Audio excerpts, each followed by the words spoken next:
Amis de la masse, bonjour, bienvenue sur la chaîne du doc et aujourd'hui on va commenter l'actualité en parlant de l'hospitalisation du Synthol Kid Kirill Tereshin qui risque l'amputation au niveau des bras en raison des complications de l'injection de Synthol. Alors effectivement, vous l'avez sûrement déjà vu, il a des bras absolument démesurés et sans grande surprise, le fait d'avoir autant de Synthol dans les bras, ça ne peut que mener à des catastrophes. Et avant de commencer la vidéo, moi je vais vous demander une façon un petit peu plus simple de me faire grossir les bras puisque à chaque like, mes bras vont grossir de 1 mm. Donc peut-être que si on a beaucoup de likes,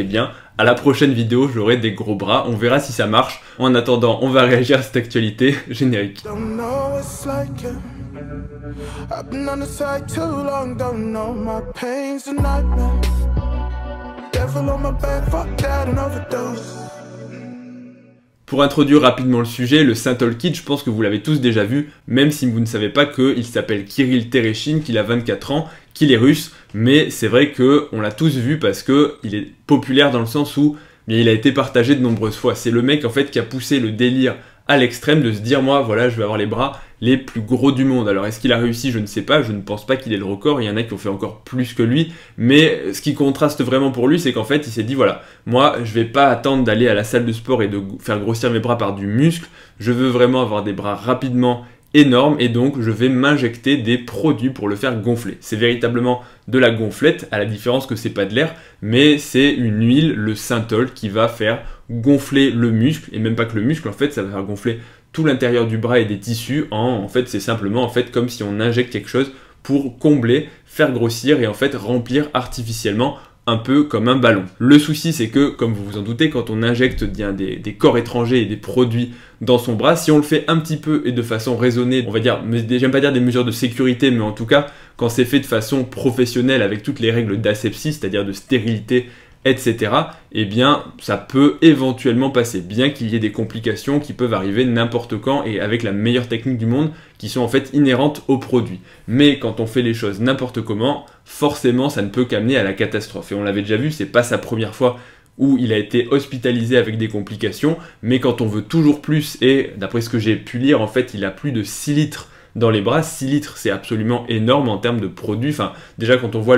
l'aspect visuel avec l'avant-bras et le bras qui fait 10 fois le volume de l'avant-bras, alors qu'en plus il n'a pas un physique musclé, on se demande même s'il est déjà allé dans une salle de musculation ou est-ce qu'il s'est juste dit moi je vais juste faire grossir mes bras de façon totalement artificielle. Et donc quand on voit ses bras, quand on voit les différents problèmes de santé qu'il a déjà eu, c'est sans surprise en fait qu'on se dit que forcément un jour ça va aller à la catastrophe. Et là apparemment, je le dis apparemment parce que ce sont des sources en russe, et je ne parle pas russe, donc peut-être que je me trompe, mais si je comprends bien, il est hospitalisé et il doit se faire réopérer pour se faire en fait enlever le Synthol, puisqu'il court en fait à potentiellement l'amputation s'il a des complications. La première réflexion qui me vient quand je vois ce personnage, c'est de se dire qu'en fait, au début c'est vrai qu'on a envie de rire, on a envie de se dire mais pourquoi est-ce que quelqu'un fait ça? Pourquoi est-ce que déjà on s'injecte quelque chose qui nous fait ressembler à quelque chose, disons-le franchement, d'aussi ridicule. Il n'y a aucun esthétisme, c'est vraiment de l'inflation du bras de façon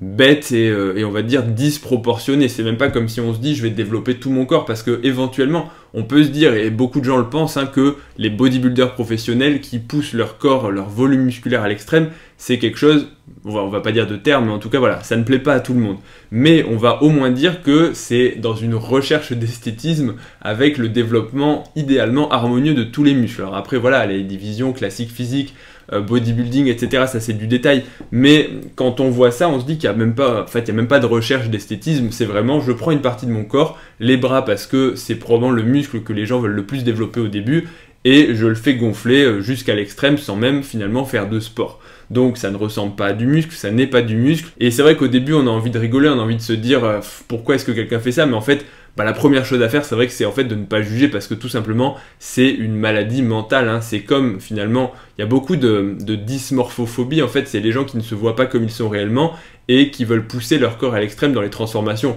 On peut le voir, il y a régulièrement des reportages, dans la pathologie médicale psychiatrique, c'est tous les troubles du comportement alimentaire, l'anorexie mentale, où en fait les anorexiques ne se voient pas, se voient gros en fait beaucoup plus qu'ils le sont, ils se voient toujours trop gros alors qu'ils cherchent à maigrir de façon indéfinie pour en fait atteindre un poids idéal qu'ils n'atteindront jamais. Mais il y a d'autres dysmorphophobies, on peut parler de la bigorexie, c'est les gens qui justement se voient toujours trop maigres et jamais assez musclés et donc qui en veulent toujours plus. Mais dans d'autres, on va dire, formes, il y a aussi les gens qui se tatouent l'intégralité du corps ou qui font des transformations corporelles un petit peu, on va dire, étranges pour le grand public, avec notamment l'insertion de différents objets. Enfin, je vais pas vous faire un détail, je suis pas expert là-dedans, mais je pense que vous aurez compris de quoi je parle. Et donc, eh bien lui, c'est la même chose. Il nous explique tout simplement qu'en fait, il a tout simplement envie d'être le plus gros possible au niveau des bras et qu'il ne veut surtout pas en fait perdre du volume parce que psychologiquement il s'est dit qu'il allait avoir des gros bras. Ça c'est un peu le départ du problème en fait, c'est quand on commence à rentrer dans une pathologie psychiatrique où on se dit voilà, moi quoi qu'il en coûte, je vais m'injecter des produits pour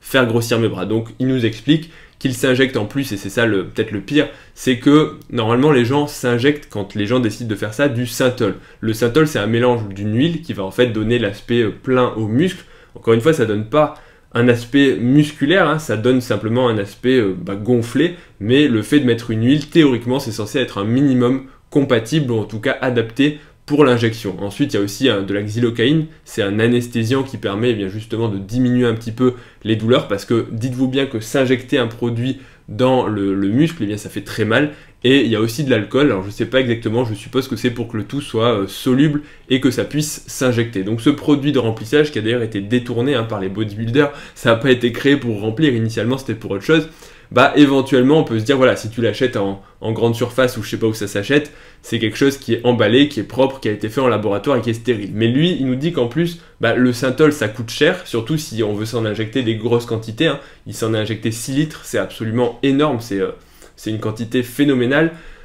Il s'est injecté en fait son propre mélange à base de xylocaïne, donc ça se trouve pas très cher. Deuxièmement, il s'est injecté de l'huile d'olive, parce que oui, l'huile d'olive c'est probablement moins cher que le synthol, et il a fait en fait son propre mélange. Donc ça veut dire qu'il prend l'huile d'olive de sa cuisine et qu'il se l'injecte dans le muscle. Alors je vais pas vous faire un dessin, mais quand on s'injecte ce genre de choses, les complications c'est encore plus grave parce que c'est même pas quelque chose de stérile. L'huile d'olive c'est un produit alimentaire, donc ça n'est absolument pas fait pour être injecté. Ça peut être mangé, ça peut être ingéré, mais certainement pas injecté. Donc sans plus attendre, eh bien, les complications des injections de synthol, ça va mener au final à l'amputation, voire même au décès. Alors comment est-ce qu'on y arrive? Premièrement, la première chose la plus évidente, c'est à l'injection. L'injection, c'est le moment en fait où vous injectez le produit de remplissage et normalement, eh bien, vous êtes censé l'injecter en dehors des vaisseaux sanguins et théoriquement dans le muscle dans sa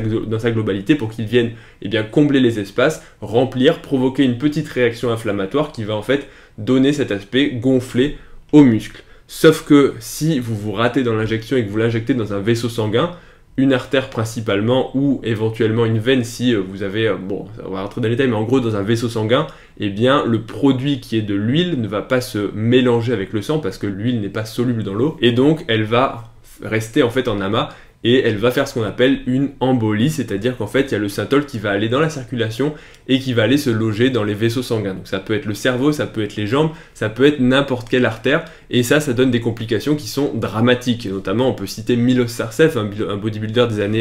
des années 90 qui a fait lui aussi un AVC en s'injectant du synthol. Et donc ça peut être dramatique parce qu'un AVC ça vous rend paralysé, ça vous rend aphasique avec des troubles de la parole, bref ça peut avoir des conséquences absolument dramatiques. Donc ça c'est la première chose. Deuxième chose, si ça passe dans les veines, ça peut aller dans l'artère du poumon parce que c'est la circulation, le retour veineux, et si vous faites une embolie graisseuse, donc de l'huile, dans l'artère pulmonaire, là aussi ça provoque des soucis respiratoires et ça peut être très grave. Et après, ça peut faire aussi différentes choses, notamment au niveau des artères des jambes, des artères X ou Y, bref, beaucoup de complications vasculaires et certains ont spéculé à l'époque que Flex Wheeler,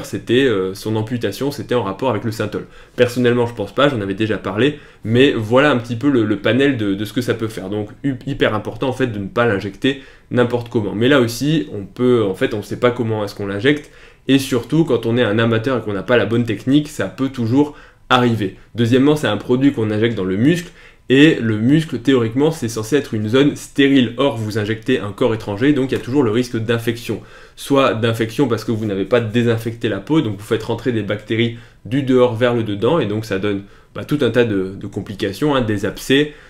ensuite de l'infection par du suintement, du pus, des boutons, enfin tout un tas de complications qui peuvent être plus ou moins graves. Et dans le pire des cas, eh bien, ces abcès peuvent se collecter, pas proliférer, mais grossir en taille jusqu'à des infections parfois graves, et notamment des septicémies, c'est quand l'infection se diffuse, qu'elle passe dans les vaisseaux, et que ça fait une infection généralisée. Et notamment, c'est ça qui peut conduire le plus rapidement à l'amputation, quand en fait il y a une infection locale incontrôlable et qu'il faut amputer pour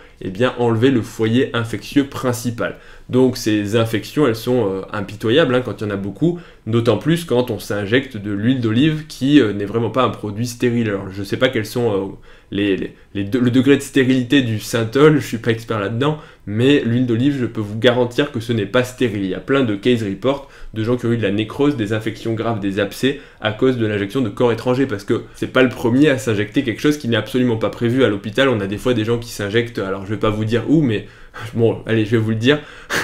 Je me rappelle d'un patient qui s'était injecté des choses, on va dire, pour faire grossir son pénis. Forcément, ça s'est mal passé, d'autant plus que le pénis, c'est même pas un muscle, c'est des corps, en fait, qui sont des réservoirs sanguins. Donc quand vous vous injectez ça dans le sang, je vous fais pas de dessin sur ce qui se passe, le pénis nécrose, il s'infecte, et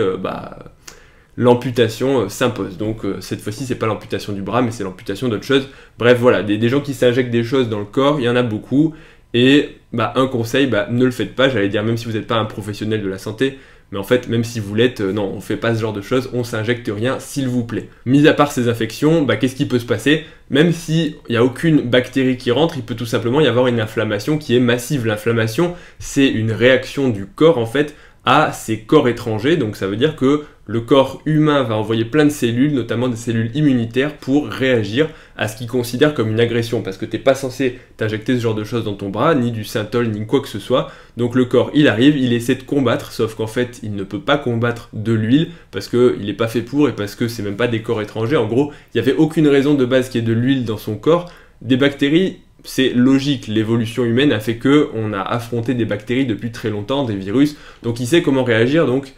il les prend en charge, il les tue, il les digère, etc. Ça, c'est le système immunitaire normal. Mais de l'huile, du silicone, il sait pas comment gérer. Donc quand il rencontre ça, il sait pas quoi en faire, et du coup, il fait de l'inflammation pour essayer de se défendre, et au final, il fait ce qu'on appelle un granulome, il l'encapsule, c'est-à-dire qu'en fait, à défaut de savoir quoi en faire et de pouvoir l'éliminer, il va l'isoler du reste du corps, et c'est ce qui donne ce qu'on appelle des granulomes. Ça se voit pas mal en médecine, notamment dans d'autres pathologie, mais ces granulomes ils restent là et puis ils ne vont jamais bouger, et donc ça peut donner ce genre en fait d'inflammation un petit peu chronique qui va causer des douleurs, de la rougeur, et c'est pour ça qu'on voit que régulièrement il a les bras tout rouges, parce en plus il s'en réinjecte régulièrement, mais voilà le problème. Et donc cette inflammation, même si elle est stérile, à la longue ça peut causer de graves problèmes, notamment la nécrose, c'est-à-dire qu'en fait, à force d'avoir de la fibrose, de l'inflammation et du renouvellement et de l'agression au niveau de la zone, à la fin, ça peut nécroser, c'est-à-dire mourir. Et une fois que le tissu est mort, là,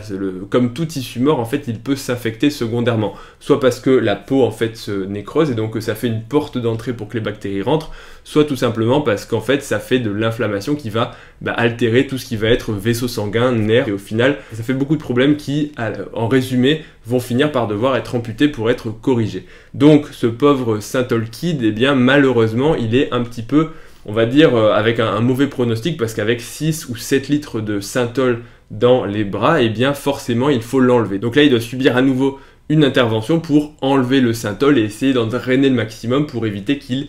finalement ait ce genre de complications, parce qu'il a apparemment une inflammation qui est majeure et des douleurs qui sont importantes. Donc au final, voilà pour cette petite vidéo d'actualité, tout ça pour dire, alors vous le savez déjà, je vais pas être moralisateur ou quoi que ce soit, le synthol c'est évident que c'est pas bon de s'en injecter, mais pour ceux qui sont curieux de savoir ce que ça donne exactement, voilà, vous avez un petit aperçu des complications. Alors maintenant, c'est vrai que ça fait plusieurs fois déjà qu'il va à l'hôpital et on voit qu'à chaque fois, il récidive, c'est-à-dire qu'à chaque fois, on a beau lui retirer en fait ce qui s'injecte dans les bras parce qu'il s'infecte, il finit toujours par recommencer en se disant qu'en fait il a besoin psychologiquement d'avoir ses bras aussi gros. Et moi je suis assez curieux de savoir comment est-ce qu'on peut essayer justement de rationaliser et de justifier ça, mis à part la pathologie. Peut-être que certains d'entre vous se sont déjà injectés du synthol, ou en tout cas ont une hypothèse, une idée sur ce qui pourrait finalement le motiver à faire ça. Donc moi je suis toujours assez curieux si vous avez une explication que je n'ai pas. Bref, c'est la fin de cette vidéo, j'espère que ça vous aura plu, que ça vous aura un petit peu éclairé sur le synthol et ses complications, et surtout sur ce qui pourrait lui arriver, même si bien sûr on espère qu'il va s'en sortir et qu'il va arrêter de faire ce genre de bêtises, mais voilà, malgré tout, c'est probablement quand même un petit peu risquer ce qui lui arrive, parce que enlever du synthol qui a diffusé dans tout le bras, c'est probablement pas une mince affaire, et comme il le dit, la chirurgie risque d'être lourde et de le laisser potentiellement avec des séquelles, parce que toute chirurgie peut avoir des soucis au niveau des vaisseaux sanguins, des petits nerfs, donc des soucis de motricité, des soucis de sensibilité, et donc ça peut parfois se compliquer. Donc voilà, j'espère que cette vidéo vous aura plu,